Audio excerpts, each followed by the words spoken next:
Pai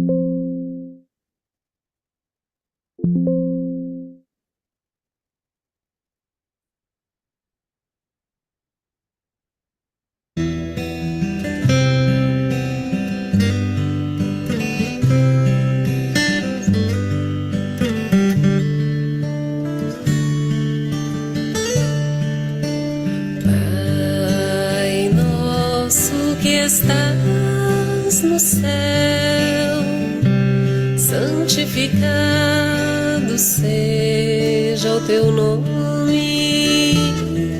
Venha a nós o teu reino e seja feita a tua vontade.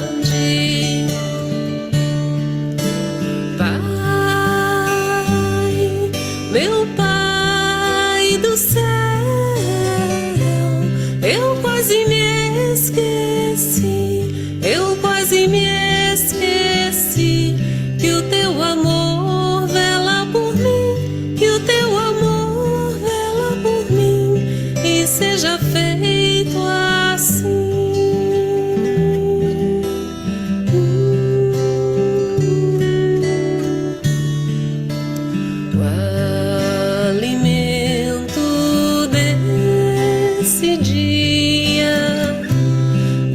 Agora e sempre,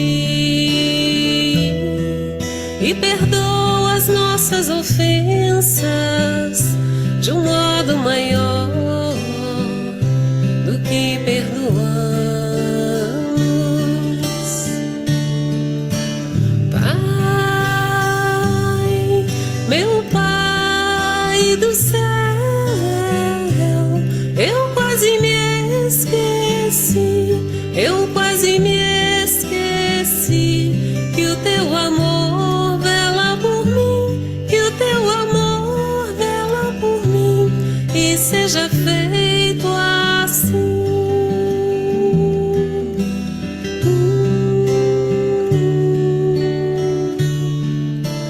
O alimento desse dia dá-nos agora e sempre,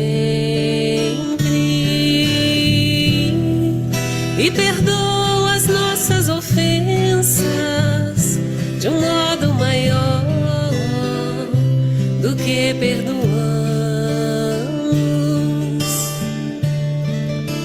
Pai, meu Pai do céu, eu quase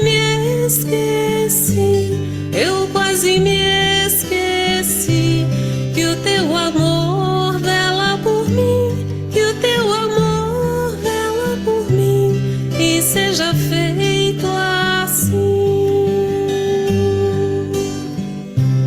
Não nos deixeis cair em tentação, mas livrai-nos de todo o mal.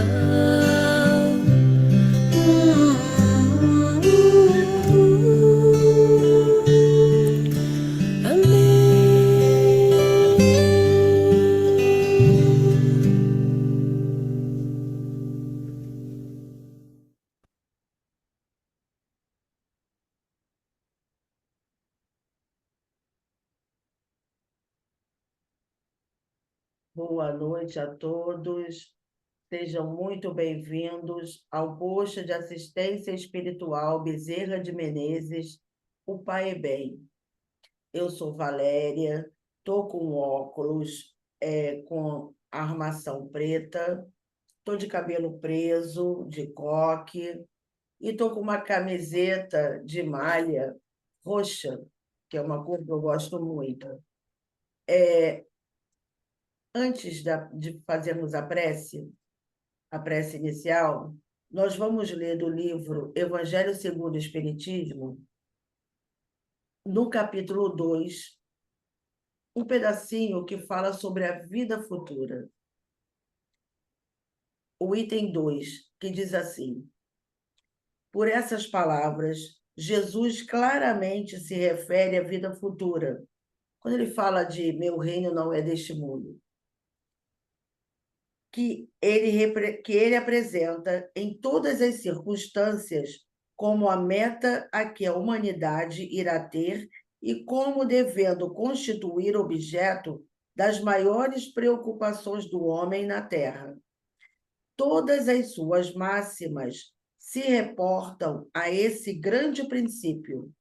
Com efeito, sem a vida futura, nenhuma razão de ser teria a maior parte dos seus preceitos morais, donde vem que os que não creem na vida futura, imaginando que ele apenas falava da vida presente, não os compreendem ou os consideram pueris. Esse dogma pôde, portanto, ser tido como o eixo do ensino do Cristo, pelo que foi colocado num dos primeiros lugares à frente desta obra. É que ele tem de ser o ponto de mira de todos os homens. Só ele justifica as anomalias da vida terrena e se mostra de acordo com a justiça de Deus. A vida futura, nós que somos espíritas, nós compreendemos que tudo que a gente faz aqui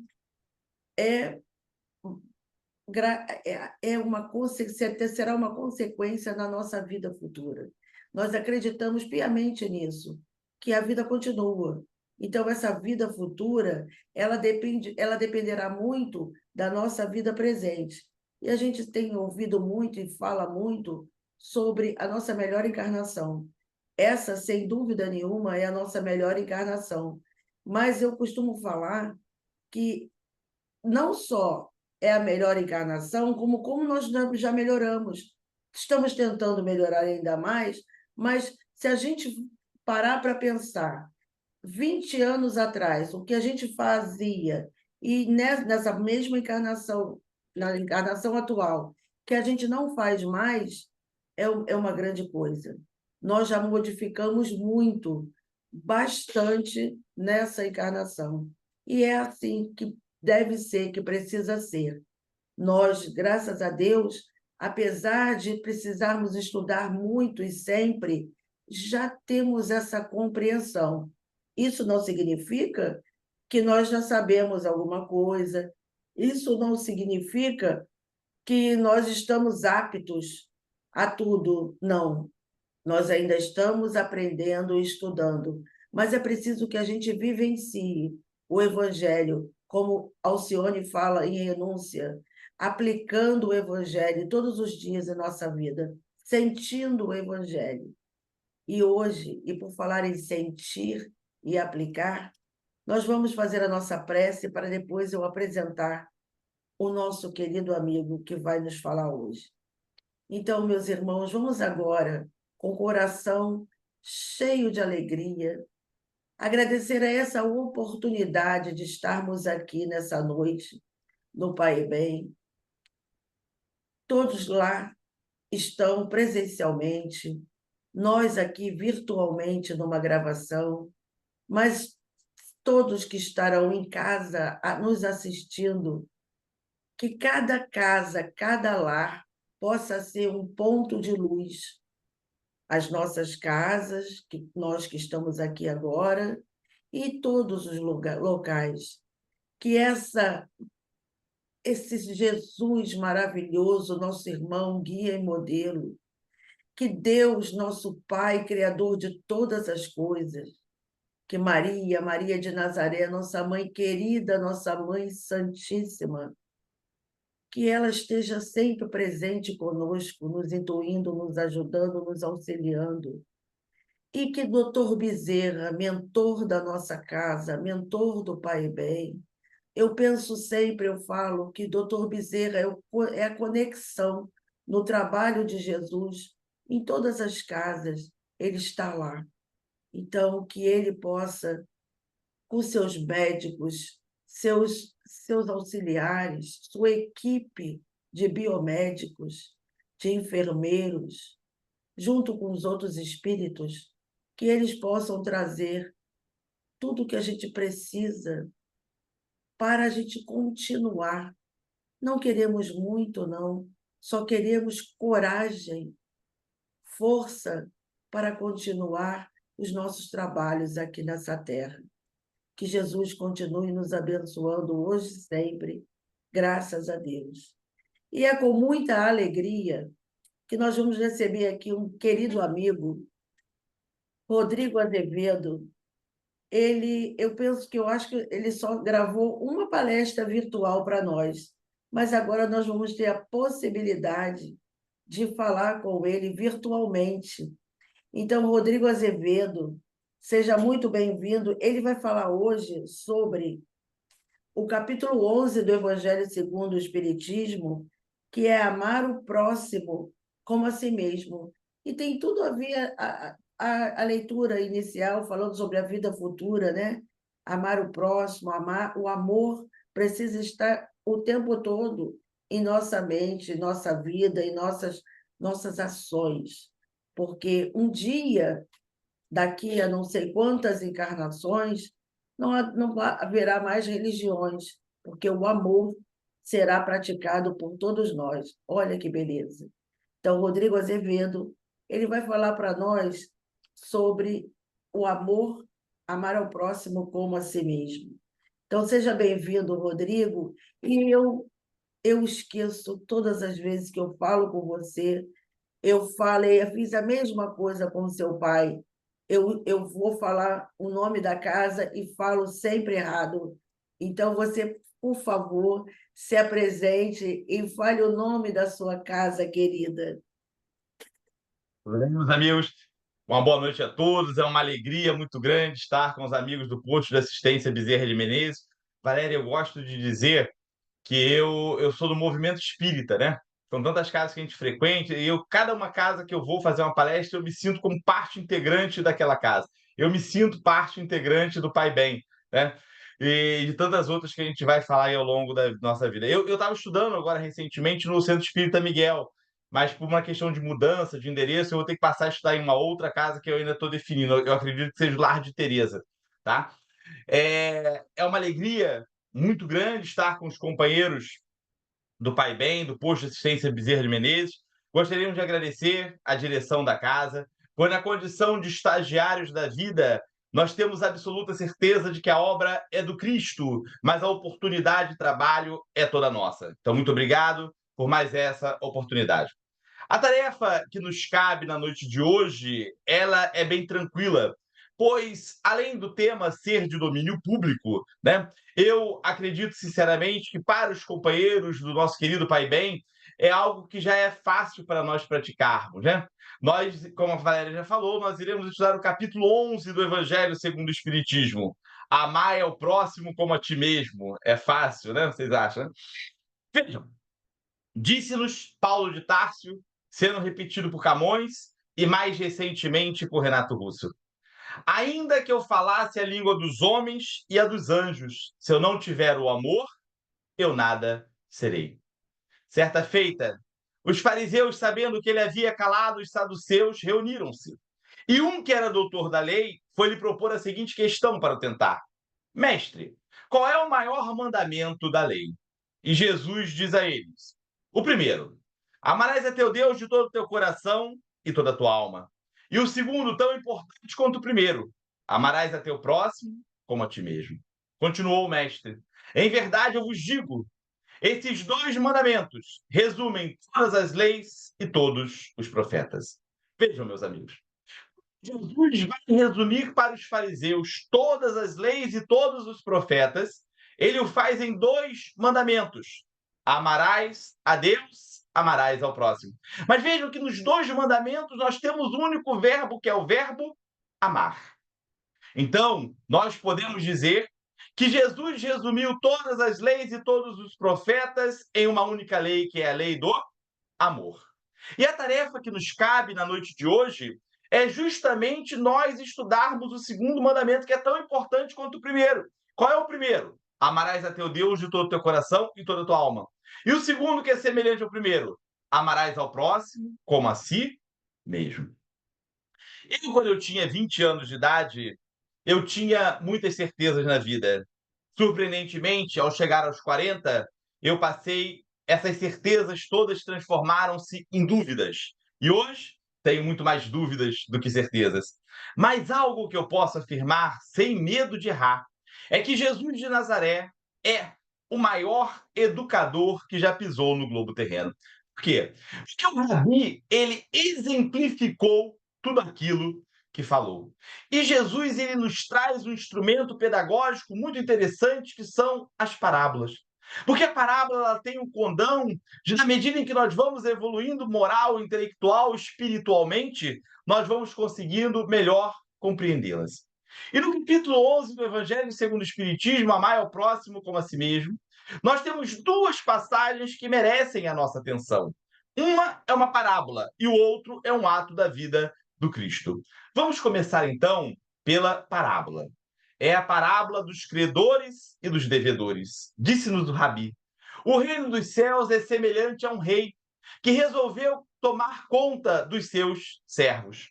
Começando a fazê-lo, lhe apresentaram um que lhe devia 10.000 talentos. O rei percebeu que aquele servo não ia ter como lhe pagar. O rei ordenou que ele fosse vendido, mas não só ele, também a sua esposa, seus filhos e todos os seus bens.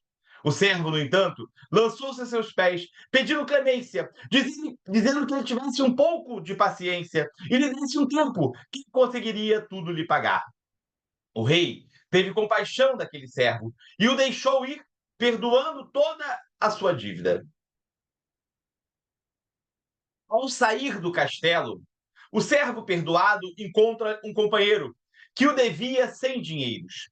O servo perdoado segura o companheiro pelo pescoço, ordenando que ele pague tudo aquilo que ele lhe deve. O companheiro, no entanto, lança-se a seus pés, pedindo clemência, dizendo que ele tivesse um pouco de paciência e lhe desse um tempo que ele conseguiria tudo lhe pagar. O servo perdoado, no entanto, não escuta o que seu companheiro lhe pede e ordena que os soldados o levem para a prisão e que dali ele só saia depois de pagar toda a dívida. Ao verem aquela situação, os demais servos preocupados foram e falaram com o rei. O rei então mandou chamar o servo perdoado e disse a ele: meu servo, tu tiveste aqui e me pediste clemência, me pediste um pouco de paciência, e eu tive compaixão de ti e te perdoei a tua dívida de 10.000 talentos. Desde então, você também não estava obrigado a fazer o mesmo com teu companheiro, que te devia bem menos, apenas sem dinheiro? O rei, então, colerizado, mandou que os soldados levassem o servo anteriormente perdoado para a prisão e que dali ele só saísse depois de pagar toda a sua dívida. Na época em que o Cristo esteve encarnado na Terra, uma questão que era muito sensível, que era muito cara para os judeus, era o dever de pagar tributos ao Império Romano. Esta obrigação de pagar impostos para Roma estava deixando os judeus bastante chateados, bastante perturbados, transformando-se quase em uma questão religiosa. Então, os fariseus reunidos resolveram propor para o mestre a seguinte questão, para enredá-lo em suas próprias palavras. Vejam, eu vou abrir um pequeno parênteses. Vocês vejam que na missão do mestre na Terra, Jesus não teve problema com os cobradores de impostos, com os publicanos. Jesus não teve problema com a mulher adúltera, com as prostitutas, com os leprosos, quiçá com os criminosos. Quem trouxe problema para Jesus e ficava o tempo todo tentando pegar no pé dele, quem era? Eram os religiosos. Nós não somos fáceis desde essa época, né? Mas vamos deixar isso para lá. Fecha parênteses. Então, os fariseus, né, reunidos, resolveram propor para o mestre a seguinte questão para enredá-lo em suas próprias palavras. Disseram: mestre, sabemos que vós dizeis a verdade. Então queremos saber de vós se nos é permitido pagar ou deixar de pagar tributos a Roma. Vejam, porque dependendo da resposta que Jesus desse, arrumaria um problema com as autoridades romanas ou com os próprios judeus. Mas Jesus, que lhes conhecia a malícia, lhes disse: hipócritas, por que me tentai? Apresentai-me uma das moedas que utilizais para pagar o tributo para Roma. E o judeu apresentou para ele um denário. Jesus, então, olhando para aquela moeda, perguntou para o religioso: de quem é esta imagem e esta inscrição? E o fariseu lhe diz: de César, Senhor. Então Jesus diz ao judeu: Se esta imagem e esta inscrição é de César, dai a César o que é de César e a Deus o que é de Deus. Vejam, as duas passagens, a parábola dos credores e dos devedores, e o dai a César o que é de César e a Deus o que é de Deus, resume todo o capítulo 11 do Evangelho segundo o Espiritismo. Amai ao próximo como a ti mesmo. Se eu quisesse encerrar a palestra nesse momento, o recado já estava dado. Por quê? Porque se parábola dos credores e dos devedores, o que nós aprendemos? Na parábola dos credores e dos devedores, nós aprendemos que nós devemos fazer para o outro tudo aquilo que nós gostaríamos que nos fizessem. Vejam, o servo ficou feliz quando o rei lhe perdoou sua dívida de 10.000 talentos. Se ele ficou feliz quando o rei perdoou sua dívida de 10.000 talentos, ele não estava desde então com a obrigação de fazer o mesmo com seu companheiro, que o devia nem menos apenas 100 dinheiros? Então, na parábola dos credores e dos devedores, nós aprendemos que nós precisamos fazer para o outro tudo aquilo que nós gostaríamos que nos fizesse. Dai a César o que é de César e a Deus o que é de Deus. O que Jesus quer nos ensinar com essa passagem? Dai a César o que é de César e a Deus o que é de Deus. Dai a César o que é de César e a Deus o que é de Deus, Jesus quer nos ensinar que nós devemos dar a cada um o que pertence a cada um. Nós precisamos respeitar o direito dos outros. Quando eu era pequenininho lá em Bangu, eu aprendi pelos ensinamentos da dona Dalva e do seu Edilson que os meus direitos iam até onde começavam dos meus semelhantes. Nós precisamos respeitar o direito do outro. Nós precisamos dar a cada um o que pertence a cada um. Por isso que eu falei, essas duas passagens, né? A parábola dos credores e dos devedores, e o dai a César o que é de César e a Deus o que é de Deus, resume todo o capítulo 11 do Evangelho segundo o Espiritismo. Amai ao próximo como a ti mesmo. Porque quando eu respeito o direito do outro e faço para o outro tudo aquilo que eu gostaria que me fizessem, eu estou amando ao próximo como a mim mesmo. Mas vamos aprofundar um pouco mais o nosso estudo. Segundo mandamento: amarás ao próximo como a si mesmo. Mas o que é amar? Nós podemos definir a palavra amar, amor, como sentimento de carinho, a demonstração de afeto que temos em relação a algo, alguma coisa ou alguém. Eu repito, nós podemos definir a palavra amar, amor, como sentimento de carinho, a demonstração de afeto que temos em relação a algo, alguma coisa ou alguém. Então, eu já sei o que é amar, já sei o que é amor. Quem é, então, o meu próximo? Quem é ou quem são os meus próximos? Será que meu próximo são apenas aqueles que moram comigo na mesma casa? A minha esposa? As minhas filhas? Será que meu próximo são os meus parentes? Meus pais? Meu irmão? Meus cunhados? Minhas sobrinhas? Será que meu próximo são os meus companheiros de casa espírita? Será que meus próximos são os meus companheiros de trabalho? Os meus vizinhos? Aqueles que habitam no mesmo bairro, na mesma cidade, no mesmo país que eu? Afinal de contas, quem é ou quem são os meus próximos? A melhor definição de próximo que nós encontramos, conforme compreende o Rabi, nós encontramos no Evangelho de Marcos e de Mateus. Certa feita, Jesus estava em uma casa rodeado de uma verdadeira multidão. Quando alguém vira-se para ele e fala: mestre, lá fora está tua mãe e teus irmãos, e eles te chamam. Jesus, olhando para aquele companheiro, pergunta: mas quem é minha mãe e quem são os meus irmãos? E pensando os olhos sobre aquela multidão, ele diz: aqui está a minha mãe e aqui estão os meus irmãos. Pois todo aquele que faz a vontade de Deus é minha mãe e são os meus irmãos. Então, com essa passagem que nós encontramos tanto no Evangelho de Marcos como de Mateus, quem é minha mãe, quem são nossos irmãos, nós conseguimos compreender que para o Rabi, o próximo é quem?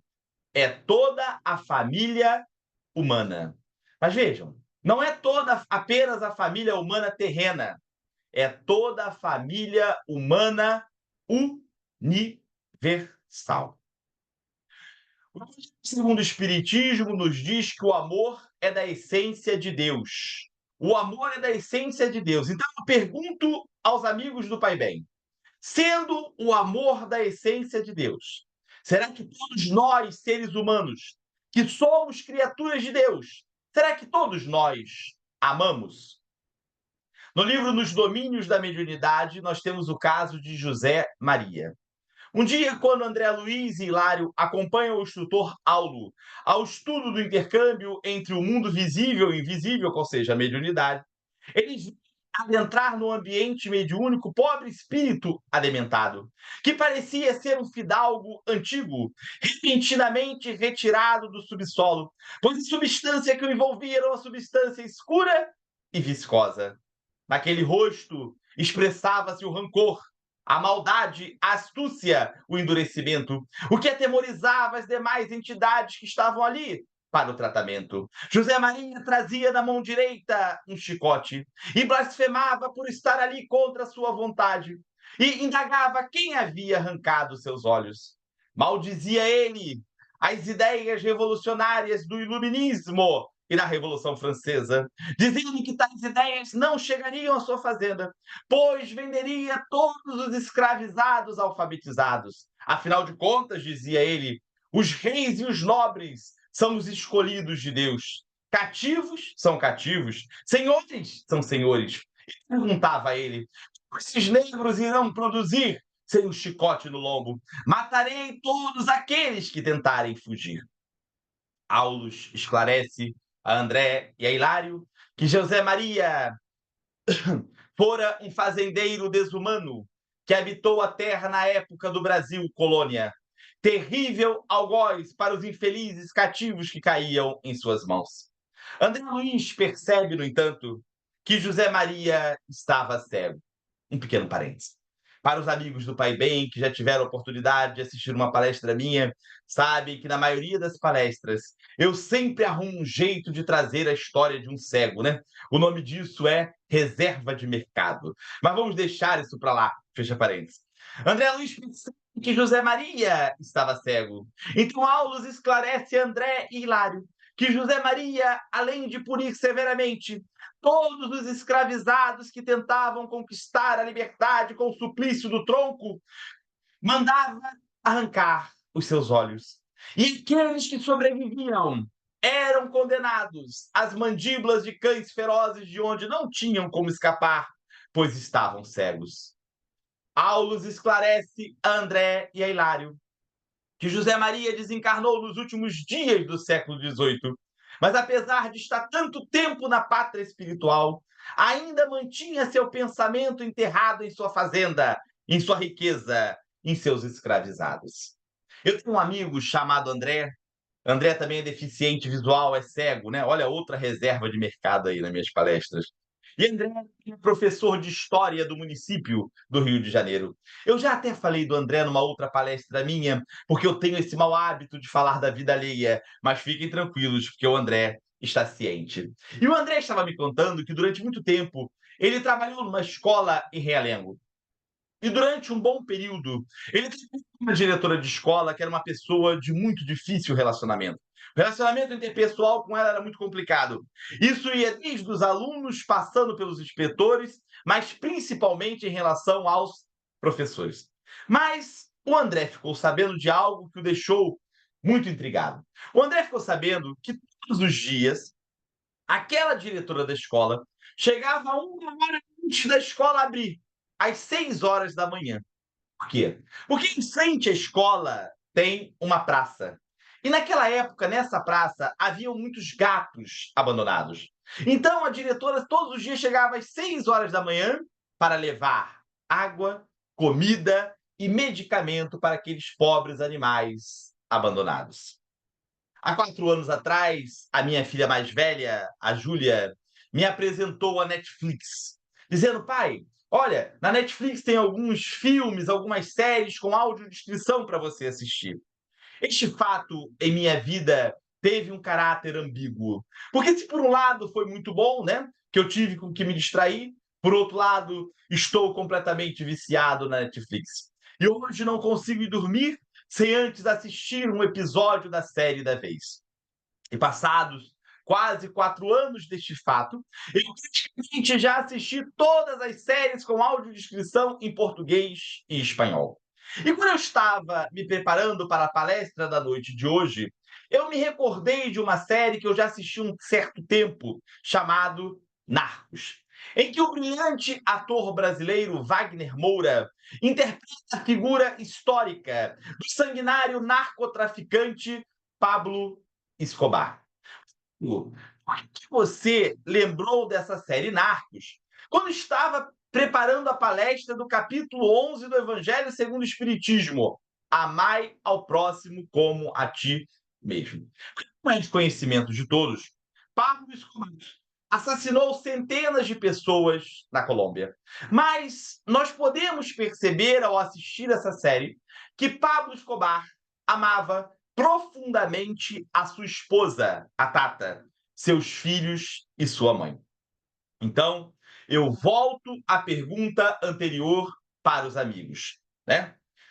Sendo o amor da essência de Deus, será que todos nós, seres humanos, que somos criaturas de Deus, todos nós amamos? O Evangelho segundo o Espiritismo nos diz que o ser humano, por mais abjeto, mais vil criminoso que seja, dedica o seu amor a algo, alguma coisa ou alguém.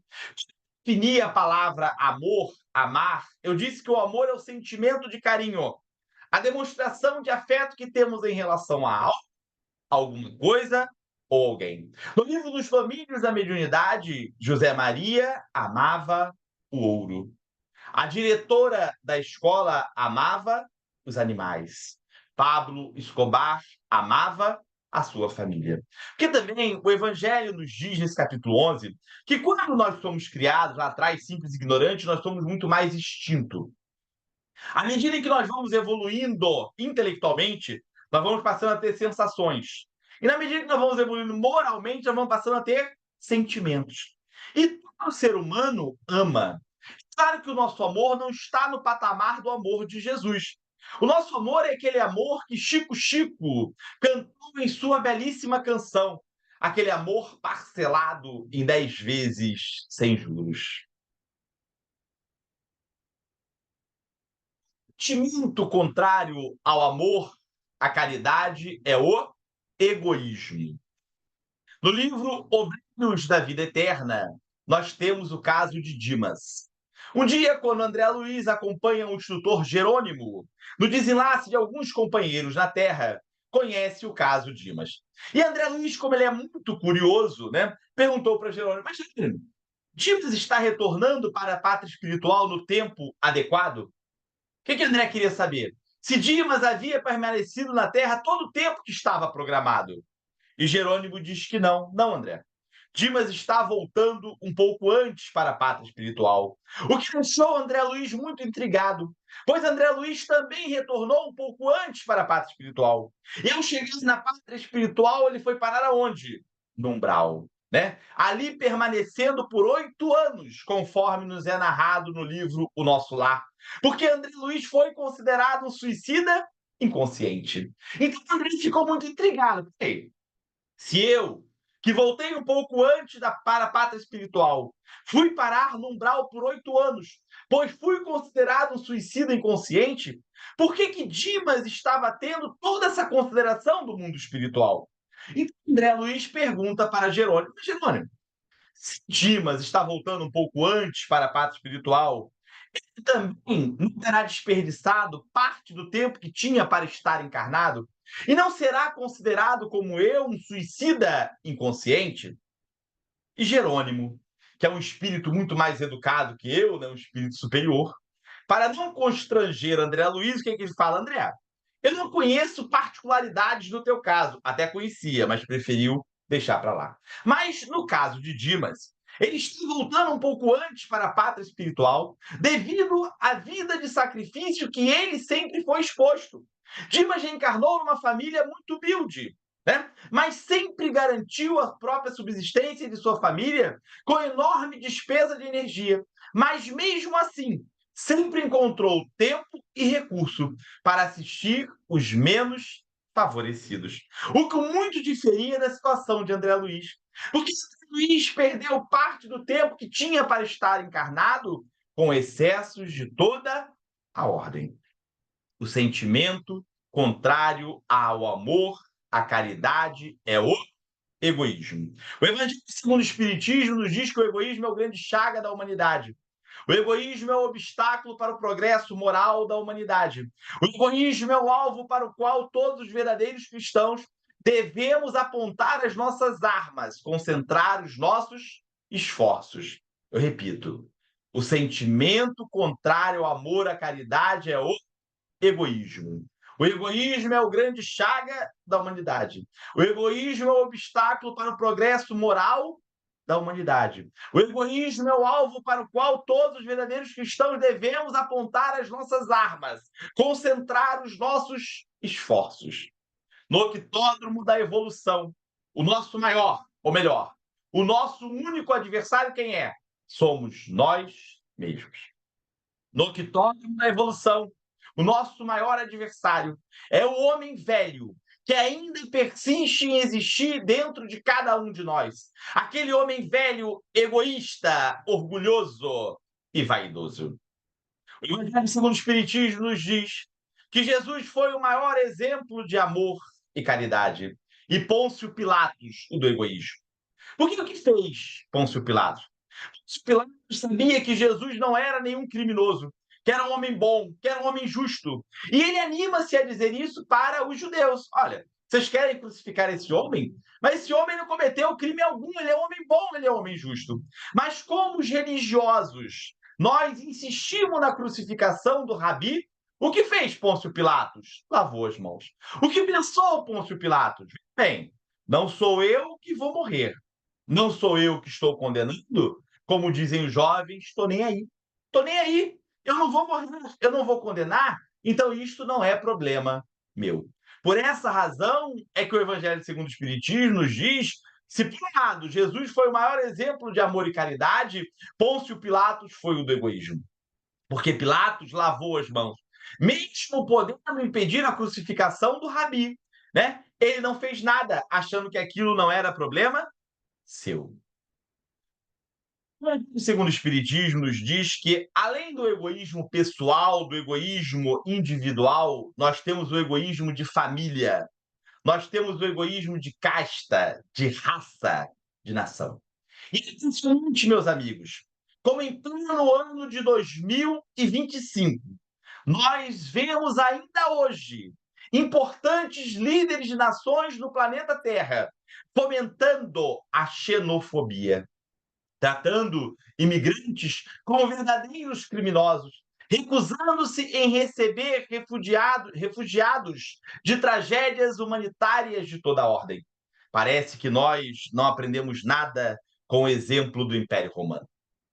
Dizem por aí que a pessoa inteligente aprende com os próprios erros e a sábia aprende com os erros dos outros. E eu digo mais. Eu, sinceramente, acredito que, além dos fatos históricos, eu acredito que todas as situações que nos ocorrem, bem como as pessoas que nós temos a oportunidade de conviver, devem servir para nós de exemplo. Algumas vezes, exemplo do que fazer, mas principalmente exemplo do que não fazer. E nós pensemos que nós não aprendemos nada com o exemplo do Império Romano. Porque do Império Romano, como é que era? Os cidadãos romanos se achavam os cidadãos mais importantes que qualquer outro cidadão do planeta Terra. O egoísmo de casta, o egoísmo de raça, gerou na história da humanidade terrena o ato hediondo e criminoso da escravidão. Quando um ser humano escravizava um semelhante seu, que só aqui na terra do Cruzeiro nós tivemos esse ato hediondo, criminoso da escravidão praticado por mais de 3 séculos contra os nossos irmãos africanos. E para nós, que gostamos de estudar a doutrina espírita, esse egoísmo de casta, esse egoísmo de raça, esse egoísmo de nação não tem qualquer sentido, não faz qualquer razão. Estudamos, por exemplo, o livro Eustáquio, 15 séculos de uma trajetória. Ao começar o livro, Eustáquio está reencarnado numa região que hoje pertence à França.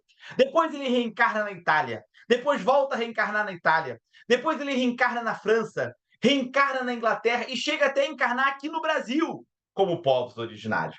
Então, nós que gostamos de estudar a doutrina espírita, para nós, este egoísmo de casta, esse egoísmo de raça, esse egoísmo de nação, não tem qualquer razão, não faz qualquer sentido. Nós temos, na literatura espírita, bons exemplos de amar ao próximo como a si mesmo. E eu separei para nosso estudo da noite de hoje 2 bons exemplos de amar ao próximo como a si mesmo. O primeiro encontra-se no livro O Céu e o Inferno. É o caso de Condessa Paula. Condessa Paula era uma mulher jovem, bela, rica, nascida de uma família nobre, que tratava os socialmente menos favorecidos como seus irmãos. Sem superioridade, sem uma proteção humilhante, praticando a verdadeira caridade, seguindo a orientação cristã de que não saiba a vossa mão esquerda o que dá a mão direita. A caridade praticada por Condessa Paula só era do conhecimento dela e dos pobres infelizes que ela assistia. Mas não pensem os amigos que Condessa Paula tinha uma vida muito diferente das pessoas de sua época. Não. Condessa Paula era casada, tinha filhos, participava dos eventos sociais que a sua posição exigia. Mas o que fazia Condessa Paula? Condessa Paula evitava o desperdício. E com o dinheiro que ela economizava evitando desperdício, ela assistia os socialmente menos favorecidos. Ela fazia para os outros tudo aquilo que ela gostaria que lhe fizesse. Um outro bom exemplo de amar ao próximo como a ti mesmo, nós encontramos no livro 50 anos depois, que é o caso de Célia. Célia, num ato de extremo amor à sua mãe, Alba Lucínia, assume a maternidade daquela criança, fruto da armação de Cláudia Sabina com a escrava Atélia. Como os amigos bem sabem, no mês de abril, nós comemoramos o mês do livro espírita. E aqueles que ainda não tiveram oportunidade de ler este livro 50 anos depois, eu recomendo, porque é uma verdadeira obra-prima. Esse livro tem uma fofoca muito boa que eu vou contar para vocês. Vamos lá. Vejam, Cláudia Sabina era casada com o prefeito de Roma, Lólio Urbicus. Mas o que acontece? Cláudia Sabina era apaixonada pelo esposo de Alba Lucínia, Elvídio Lúcius. E o esposo de Cláudia Sabina, Lólio Urbicus, era apaixonada por quem? Pela esposa de Elvídio Lúcius, Alba Lucínia. Olha só que confusão. Elvídio Lúcius estava há muito tempo afastado de casa, pois ele estava comandando umas obras do Império Romano a mando do imperador Adriano. E na ausência de Elvídio Lúcio de sua casa, todos os dias o prefeito de Roma ia à casa de Elvídio Lúcio importunar a sua esposa, Alba Lucínia. Cláudia Sabina fez com que Elvídio Lúcio soubesse que seu esposo, Lólio Urbicus, todos os dias ia à sua casa importunar a sua esposa. Nas vésperas do retorno de Elvídio Lúcio para casa, para a capital do Império Romano, o que fez Cláudia Sabina? Cláudia Sabina mandou que a escrava Atélia desse um sonífero para Alba Lucínia e fosse até a roda dos enjeitados e pegasse um recém-nascido e levasse para a casa de Alba Lucínia e simulasse toda uma cena de um parto. Na manhã do dia seguinte, quando Elvídio Lúcio chega em casa e encontra a esposa ainda atordoada como resultado do efeito do remédio que havia lhe dado a escrava Atélia, e vê aquele recém-nascido, e sabendo que na sua ausência todos os dias o prefeito de Roma ia à sua casa, imagina só o que ele pensou. E pensou mesmo a sua filha Célia. Acreditando que a mãe pudesse ter cedido, ao assédio do prefeito de Roma, sendo um ato de extremo amor a Alba Lucínia, assume a maternidade daquela criança. Célia, então, foi expulsa pelo seu pai, Elvídio Lúcio, de casa. E Célia passou a vagar pelas estradas do Império Romano sozinha com aquele recém-nascido, sendo assistida aqui e ali por cristãos humildes e caridosos. Depois de um dia, depois de muito andar, Célia chega numa aldeia muito longe da capital do Império Romano, no dia de uma intensa chuva, e Célia é acolhida por um velho cristão chamado Marinho. Marinho abre as portas de sua casa e recebe Célia e seu filho, dizendo que ela poderia permanecer na sua casa o tempo que achasse necessário. E, conversando com Célia, Marinho conta para ela que fundou em África, na cidade de Alexandria, um monastério, e que teria tido muito gosto de ter enviado a sua filha para o monastério, mas que a sua filha desencarnou há pouco tempo. Então Marinho pergunta para Célia se ela não gostaria de morar no monastério, porque no monastério ela poderia praticar o cristianismo sem ser importunada pelo Império Romano. Célia diz que sim, que quer ir morar no monastério. Mas Marinho diz para ela que tem apenas dois problemas. O primeiro, no monastério só aceitam homens. E o segundo, Marinho diz para Célia que não poderá fazer a viagem junto com ela para a África. E que seria muito perigoso ela viajar sozinha para a África em vestimentas femininas. Vamos pensar um pouco. Se hoje, em pleno ano de 2025, as mulheres já sofrem violência de toda ordem, imagina só naquela época. Então Marinho orienta Célia que, a partir daquele momento, ela passa a se apresentar na sociedade como seu filho, e Célia passa a usar vestimentas masculinas. Após o desencarne do recém-nascido de Marinho, Célia pega os recursos que Marinho havia lhe deixado e, em vestimentas masculinas, viaja para a África. Ao chegar em Alexandria, ela vai para o monastério e apresenta-se para pai Epifânio, líder severo daquela instituição, como filho de Marinho. Epifânio se vira para o irmão Marinho, para Célia, e diz: olha, você não tem dinheiro para ficar aqui. Mas como você é filho de um dos fundadores, eu vou deixar você ficar, desde que você trabalhe para a gente. Mas, em pouco tempo, pai Epifânio começa a se incomodar com o irmão Marinho, com Célia. Por quê? Porque Célia começou a trazer para dentro do monastério ideias verdadeiramente cristãs. Então, para punir o irmão Marinho, o que fez pai Epifânio? Chamou ele e falou assim: olha assim, ó, a partir de hoje, você, irmão Marinho, vai ficar responsável por ir na cidade mais próxima para comprar os alimentos e os insumos para o monastério. Então, irmão Marinho, Célia viajava praticamente um dia todo a pé, comprava os alimentos, comprava os insumos, dormia em uma hospedaria e voltava no dia seguinte para o monastério. E tudo ia muito bem. Até que um dia apareceu no monastério o dono da hospedaria com a sua filha Bruneilda. E Bruneilda acusava o irmão Marinho, Célia, de ser o pai de seu filho. Irmão Marinho, Célia, num ato de extremo amor a Bruneilda, para proteger a moça, assume agora a paternidade daquela criança. Pai Epifânio expulsa irmão Marinho do monastério, mas deixa que Célia fique num casebre próximo, desde que se comprometa, né, em cuidar da horta para alimentar o monastério. E no casebre, próximo ao monastério, irmão Marinho, Célia, começa todo o seu ministério junto aos mais necessitados da região. O tempo passou. E muitos anos depois, um dia, em Roma, vai até a casa dos Lúcios, a antiga escrava Atélia. E Atélia conta para Alba Lucínia e para Elvídio Lúcius que a menina Célia não deu luz a criança alguma, que tudo não passou de uma armação de Cláudia Sabina e ela, escrava Atélia. Alba Lucínia, que já estava muito doente, impactada por essa notícia, vem a desencarnar.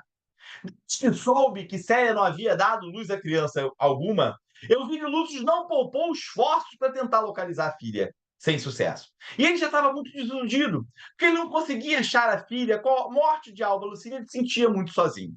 Um amigo, percebendo a tristeza de Elvídio Lúcius, convida-o a assistir às reuniões cristãs. E Elvídio Lúcius aceita. Ao participar das reuniões cristãs, Elvídio Lúcius escuta falar no apóstolo de Alexandria, irmão Marinho. Então Elvídio resolve viajar para a África para conhecer irmão Marinho.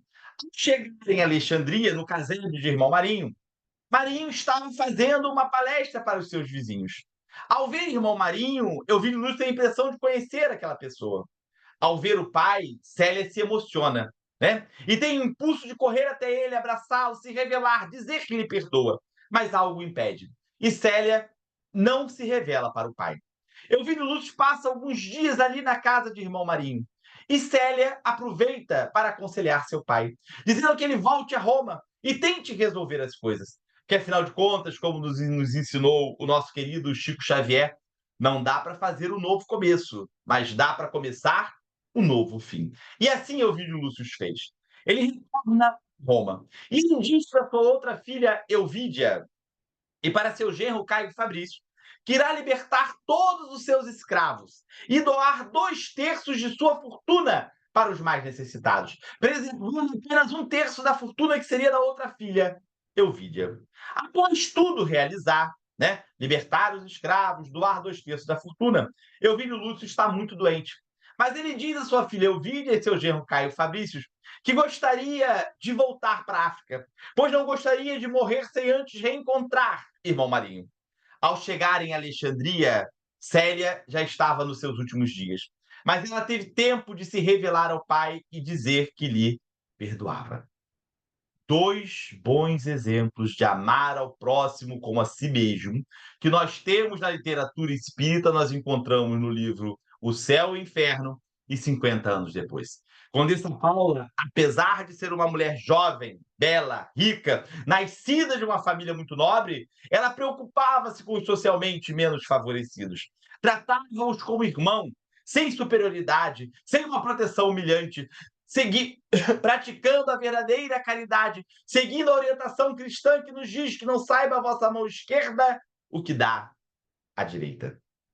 Célia, num ato de extremo amor à sua mãe Alba Lucínia, mas também a Bruneilda, ela assume primeiramente a maternidade e posteriormente a paternidade daquelas crianças, mesmo ciente de todas as consequências de seus atos.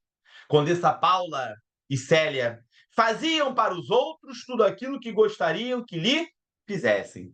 Amavam ao próximo como a si mesmo. Nós só temos mais um ponto para estudarmos no capítulo 11 na noite de hoje. E eu deixei para o final, porque além de ser geograficamente ele está no final, eu julgo ser o mais simples, o mais fácil de nós compreendermos. Capítulo 11 do Evangelho segundo o Espiritismo, amai ao próximo como a si mesmo. Última parte, caridade para com os criminosos. Caridade para com os criminosos. É simples, né? É fácil, né? Vejam, eu gosto muito de notícias. E durante a semana, de segunda a sexta, a primeira coisa que eu faço quando acordo é ligar a televisão no Fachel, né? Olha a hora. E à noite, quando eu chego em casa, né? Depois de ir à academia, eu sei que aqueles que estão me vendo sabem que não parece muito que eu vou à academia todas as noites, mas eu vou, né? Mas vamos deixar isso para lá. Eu gosto de assistir os telejornais da noite. E depois ainda gosto de procurar uma notícia ou outra nos sites de notícia como o UOL e o G1. E antes de dormir, depois de assistir, né, o episódio da minha série da vez, eu tenho um rádio, né? Porque todo cego gosta de rádio, eu também tenho um radinho. E antes de dormir, eu ligo meu radinho baixinho, embaixo do travesseiro, para não atrapalhar o sono da Nívia, sintonizado na CBN. Porque como eu tenho um problema de insônia, ao prestar atenção na notícia, eu acabo dormindo. E em fevereiro desse ano, uma manhã que eu estava assistindo o Fachel, eu ouvi uma notícia que me trouxe um grande incômodo. Um jovem aqui da zona oeste da nossa cidade pediu para que um amigo seu o filmasse enquanto ele lançava 2 garrafas de coquetel Molotov contra um irmão nosso em situação de rua que dormia em uma calçada. De extremo desamor. Por quê? Porque, a princípio, esse companheiro em situação de rua não havia feito nada para aquele jovem. Notícia me trouxe um grande incômodo. A minha sorte é que eu já estava começando a me preparar para a palestra da noite de hoje. E eu me lembrei da última parte do capítulo 11 do Evangelho segundo o Espiritismo. Caridade para com os criminosos. E brinquei com os amigos, disse que com os criminosos é algo muito fácil, é algo muito simples, porque, na verdade, é o contrário. Principalmente para nós, que moramos aqui na cidade do Rio de Janeiro. Porque nós que moramos na cidade do Rio de Janeiro, nós somos bombardeados todos os dias com notícias de violência, com notícias de criminalidade, quer seja na grande mídia, quer seja nas redes sociais. No lugar onde eu moro hoje, né, tem uma página no Facebook chamada Pilares da Depressão. E no Pilares da Depressão é narrado todos os acontecimentos de violência, de criminalidade que ocorrem pela Redondeza. Mas também nos grupos de WhatsApp, quer que seja no grupo da família, quer que seja no grupo dos vizinhos, quer que seja no grupo dos companheiros de trabalho, ou então em conversa com alguém. Quando não, da nossa própria casa. Nós ouvimos um barulhinho de tiro. É raro, mas acontece muito, pelo menos aqui em casa, né? Vejam, eu brinquei falando que a caridade para os criminosos era algo simples, era algo fácil, porque essa questão da criminalidade, da violência, para nós que moramos na cidade do Rio de Janeiro, é uma questão que nos é muito cara, que nos é muito sensível, né? Não é por outra razão que a maioria dos cariocas, e agora eu vou me utilizar de uma expressão dos nossos irmãos católicos, a maioria dos cariocas, nós somos devotos de que santo? De São Jorge, né? Para os nossos irmãos de religiões de matriz africana, de Ogum. E até mesmo nós, espíritas, muitos de nós somos muito simpáticos a esse espírito chamado São Jorge. Por quê? Porque a questão da violência, a questão da criminalidade, ela faz parte do nosso cotidiano. Há 20 anos atrás, eu morava em Cascadura, ali no IAPC. E eu me recordo bem disso porque a Nívia, ela estava grávida da nossa primeira filha mais velha, a Júlia. E eu costumava chegar em casa por volta das 18h30. E nessa época, neste horário, na televisão, estavam começando 2 programas que eu gostava muito de assistir. Um era no SBT, o Chaves, e o outro na Record, o Cidade Alerta. Vejam que meu gosto é bastante duvidoso, né? Mas vamos deixar isso para lá. E alternava o meu humor, ou eu assistia o Chaves, ou eu assistia o Cidade Alerta.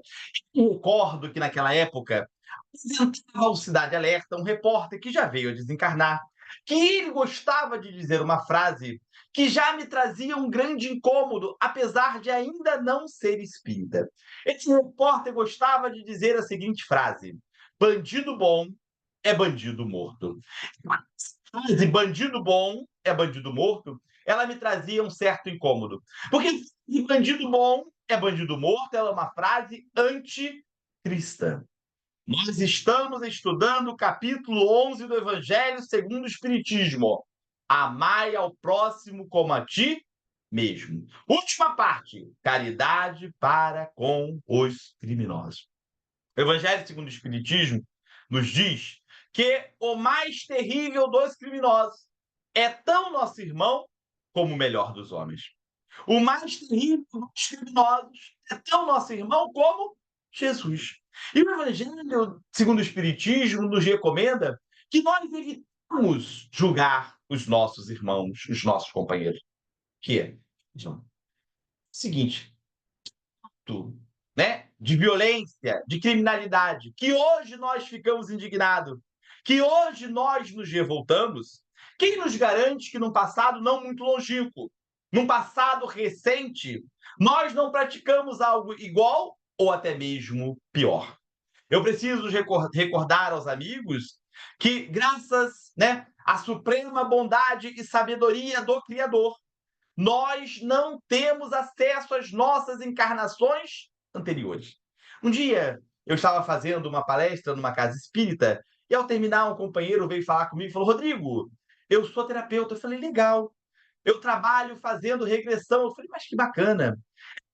Você não gostaria de fazer uma regressão para você nada? E eu fiquei meio sem jeito, mas falei para ele: meu amigo, você não me leve a mal, você me desculpa, mas eu não estou para não saber quem eu fui em outras encarnações. Como dizem os jovens, né? Vamos deixar abaixo, deixa abaixo. Para que eu quero saber quem eu fui? Tem certeza que não fui grandes coisas, né? Então, o Evangelho segundo o Espiritismo nos recomenda que nós evitemos julgar os nossos companheiros, né? Que conforme se diz por aí, quem tem telhado de vidro não joga pedra para o alto. Então ele fala o seguinte: olha, evita julgar o teu companheiro. Porque esse mesmo ato de violência, de criminalidade, que hoje você fica indignado, que hoje você fica revoltado, quem garante que no passado não muito longínquo, no passado recente, você não praticou algo igual ou até mesmo muito pior? Basta nós observarmos a história da humanidade terrena. Quem garante que num passado recente, num passado não muito longínquo, eu não fui um general romano com toda a violência das legiões romanas, um bárbaro, um vique, um inquisidor. Então, o Evangelho segundo o Espiritismo, olha, tenha prudência, julgar o teu companheiro. Porque se que hoje você se revolta, se acha que hoje você fica indignado, pode ser que no passado, não muito longínquo, você tenha feito algo igual ou até mesmo pior. Segundo o Espiritismo, nos fala uma coisa muito interessante. Olha, eu sei que vocês ainda não estão no patamar de Jesus. Por quê? Jesus, não se deparar com um criminoso, o que ele via? Ele via um irmão doente, né? E Jesus se compadecia dele, tinha piedade dele, estendia a mão para ele, porque Jesus sabia as consequências daquele ato daquele companheiro. Vide o que aconteceu no momento fatídico da crucificação com os dois ladrões. Mas, seguinte, olha, vocês ainda não estão no patamar de Jesus. Vocês ainda não têm condição de, ao se depararem com um criminoso, enxergarem um companheiro doente, digno de pena, digno de compaixão. Mas então faça o seguinte: ao ter notícia de ao ter notícias de um ato de violência, de um ato de criminalidade, faça uma prece. Faça uma prece pela vítima, sim, mas faça uma prece principalmente pelo criminoso, para que o criminoso possa se arrepender, para que o criminoso possa ter a coragem de arcar com as consequências do seu ato. Porque a verdadeiramente cristã não é bandido bom, é bandido morto. A frase verdadeiramente cristã é bandido bom, é bandido regenerado, é irmão, perdão, bandido bom é bandido recuperado, é irmão regenerado. Jesus é o grande embaixador do Senhor da vida na Terra. Então, se nós queremos tentar compreender como o Criador entende o amor, o que é o amor para Deus, a minha definição de amor conforme compreende Deus, nós encontramos nos exemplos deixados pelo Rabi. Nas premissas do reino, nós temos o caso de Natanael, o paralítico de Cafarnaum. Eu confesso aos amigos que, apesar de 17 anos na doutrina espírita, até o ano passado eu não havia ouvido falar ainda de Natanael, o paralítico de Cafarnaum. E no ano passado, né, a Nívia, minha esposa, ela começou a fazer palestras. E o primeiro tema que ela escolhe foi justamente este, né? O paralítico de Cafarnaum. E fiquei tão encantado com o tema, e eu, como sou um pouquinho invejoso, falei assim: olha, na primeira oportunidade eu vou utilizar. É claro que eu não vou contar tão bem como a Nívia conta, mas eu vou me esforçar. Após um dia de intenso trabalho, em que havia realizado muitas curas e amenizado o sofrimento de toda a ordem, o Rabi estava fatigado. Ao perceber isso, Simão Pedro aproxima-se dele e carinhosamente o afasta da multidão que era insaciável, retirando-o da sala da casa humilde, levando-o para o quintal de trás que dava para a praia. A noite começava a cair. E Jesus e Simão sentaram-se nas raízes da velha árvore. E ali o mestre perdeu-se em meditações. E Simão ficou a admirá-lo. Como o Rabi era belo. Como o Rabi tinha algo que o diferenciava dos outros homens. Era sábio, porém humilde. Falava pouco, mas dizia muito. Até que Simão percebe que Jesus chorava. Ele diz: Rabi, choras? Creio que de felicidade, devido a tantas curas que realizamos no dia de hoje. E Jesus diz ao pescador de Cafarnaum: sim, Simão, choro, mas não de felicidade, e sim de tristeza, compadecido de vós. E Simão diz ao mestre: mas, Rabi, não consigo compreender. Como assim choras de tristeza depois de todo o êxito do dia de hoje? E Jesus diz a Simão: sim, Simão, choro de tristeza, pois nem tu, nem eles me compreendem. Sei que não seria compreendido por vós neste momento, mas tenho compaixão, tenho piedade de vós. Naquele mesmo momento, em outro ponto de Cafarnaum, Natanael, paralítico de Cafarnaum, que havia sido curado horas antes por Jesus, estava em uma taberna, embriagando-se de vinho, em conversa menos digna com amigos e na companhia de prostitutas. Natanael contava em altas vozes o prodígio de sua desdita. Como os amigos bem sabem, fiquei muitos anos preso a um leito de dor e sofrimentos, mas no dia de hoje fui curado por Jesus e retorno aos prazeres da vida e à saúde. Simão Pedro pergunta ao mestre: Mas, Rabi, eis que nós não te compreendemos. E Jesus diz ao pescador de Cafarnaum: Simão, neste mesmo momento, Natanael conta com uma alegria infantil tudo aquilo que lhe aconteceu, embriagando-se de vinho e da companhia de mulheres infelizes. Jesus chorou de tristeza em Cafarnaum. E chorou de tristeza porque nós não o compreendíamos. Ou melhor, nós ainda não o compreendemos.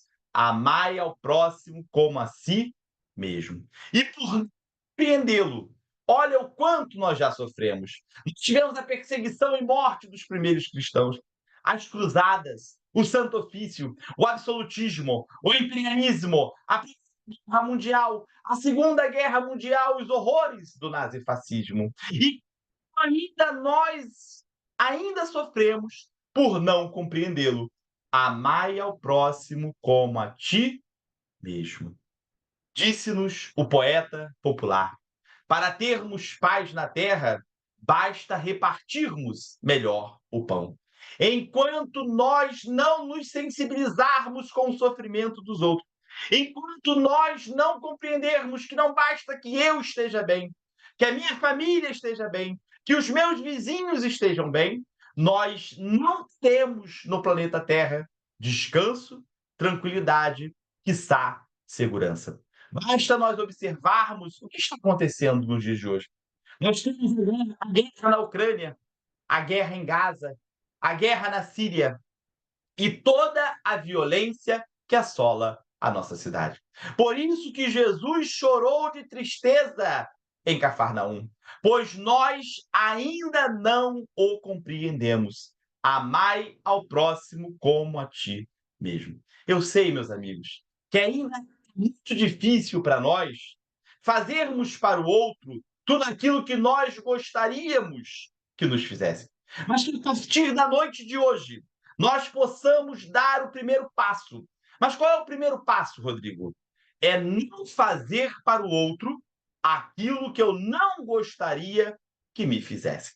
Que nós possamos pegar os nossos arados e seguirmos felizes a nossa tarefa, amando, trabalhando, semeando e inspirando, que dias melhores só dependem de cada um de nós.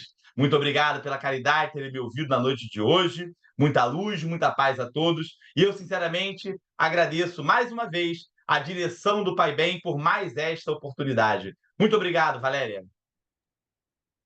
Nós é que agradecemos. Bebe mais um pouquinho de água aí, porque você deixou assim um monte de pontos de interrogação na nossa cabeça. Será que nós estamos fazendo tudo certo? Será que nós estamos caminhando?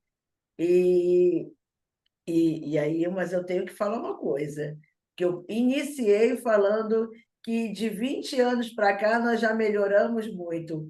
Eu tenho que falar que você melhorou bastante, sim, porque você já não está tão vendo aquelas notícias pavorosas que você via. Já melhorou um pouco. Já melhorou um pouco. Melhorei um pouquinho. É pouquinho, pouquinho. Tá vendo? Como Então, Lulu Santos, Valéria, Lulu Santos tem uma frase que eu gosto muito, que eu acho que retrata muito o nosso progresso, né? Ele fala numa música, ele fala o seguinte: assim caminha a humanidade, com passo de formiga e sem vontade. A gente vai devagarzinho, mas a gente vai indo. Mas olha só, mas também precisa falar que não tem problema nenhum, né? Porque o pessoal tem mania de falar que espírita não pode isso, espírita não pode aquilo. Eu gosto muito de falar que o Chico via uma porção de coisas, fazia uma porção de coisas, e não é bem assim, não. O que importa são as nossas atitudes. O que a gente está fazendo de bom, né? Será que a gente está amando realmente ou é só da boca para fora, né? Como é que está o nosso coração? Porque o coração tem que estar caminhando ao mesmo passo, ao mesmo tempo que o que sai da nossa boca. Isso é que é o mais importante, porque nós somos pensamento, né? O pensamento, o coração e a fala precisa estar da mesma forma, porque nós não estamos sozinhos, estamos com muitas testemunhas que sabem e nos conhecem perfeitamente. Então, a gente precisa ir lá no capítulo 11 e estudar mais esse assunto, esse tema muito importante, fazendo essas comparações aí que o Rodrigo fez, para poder chegar a alguma conclusão. É isso. E eu vou convidar agora o nosso amigo, que vai ser a primeira vez, ele falou aí da Nívia, eu espero que a Nívia marque logo a segunda palestra dela e não fique demorando muito, mas hoje vai ser a primeira vez que ele vai fazer a nossa prece. E, Rodrigo, a gente tem aí no Pai é Bem um formulário. Quando seus amigos pedirem orações para você, que eu tenho certeza que muita gente deve pedir, bota o meu nome lá. É só você me chamar no Zap, que eu vou te dar um formulário, vou te enviar um link do formulário de orações de encarnados e desencarnados no Pai é Bem. Então, a gente tem o nosso formulário, a gente pede sempre pelas nossas águas, a gente, como uma casa de Bezerra de Menezes, trabalhadores de Jesus, a gente compreende que a espiritualidade coloca em nossa água fluidificada, que coloca sempre os remédios, tudo que a gente precisa. Porém, a gente também sempre fala que não, a oração, o tratamento espiritual, o tratamento à distância que nós temos no Pai Bem, ele não, nós precisamos fazer junto com o tratamento médico, ele não substitui. Tratamento espiritual é paralelo com o tratamento médico, isso é muito importante a gente falar. Então, eu vou pedir ao Rodrigo para voltar e fazer a nossa prece, falar das nossas águas e da nossa irradiação. Por favor, Rodrigo. Muito obrigado, Valéria, por mais essa oportunidade, né? Primeira vez. Vamos então elevar os nossos pensamentos, pedir a Deus, ao Mestre Jesus e à espiritualidade amiga da casa de Bezerra de Menezes, em especial o patrono dessa casa, Dr. Bezerra de Menezes, que abençoe, que fluidifique todas as águas daqueles que estão nos assistindo nesse momento, que abençoe a toda a humanidade terrena, assim, que nós possamos seguir adiante, ainda que devagarzinho. E às vezes a gente se preocupa muito que nós estamos caminhando devagar, mas isso é assim mesmo, faz parte do processo. A natureza não dá salto, nós só precisamos ter a boa vontade de seguir adiante, tentando sermos melhores hoje do que fomos ontem, e com o compromisso de amanhã sermos melhores ainda do que fomos hoje, e pedindo que os nossos benfeitores, né, que os nossos anjos guardiões, que a espiritualidade amiga do nosso querido Pai Bem possa continuar nos intuindo ao bem, a seguir adiante, principalmente neste momento tão difícil que o planeta Terra vive. Esse momento de transição planetária, que ainda por não compreendermos as palavras do Rabi, nós ainda continuamos errando como lá atrás. Temos ainda a guerra, temos a fome, temos o desamor, mas que isso tudo possa ser resolvido o mais breve possível. E Jesus, ele está no leme, mas ele conta conosco para pegarmos os remos, para levarmos esta grande embarcação chamada Planeta Terra para as águas mais tranquilas do mundo de regeneração.